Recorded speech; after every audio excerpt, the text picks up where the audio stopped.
Extraordinary scenes tonight as police and protesters clashed in the capital, Islamabad, in the red zone. That's where Parliament, Presidential House and Prime Minister's House is. And tonight, protesters decided to march to Prime Minister's house, calling for his resignation.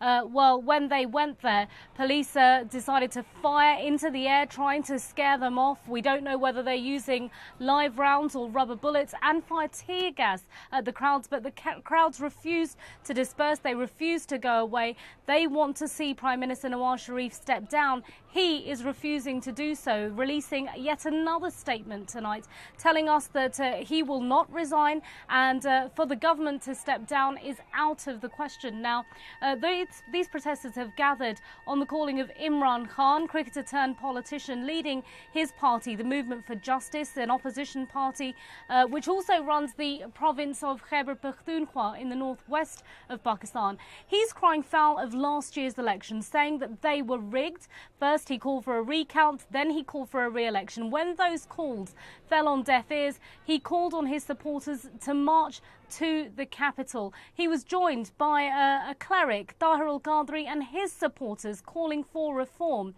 They marched on Independence Day, 14th of August. They've been camping out for more than 2 weeks now on Constitution Avenue, and tonight they decided to march to Prime Minister's house to call for his resignation.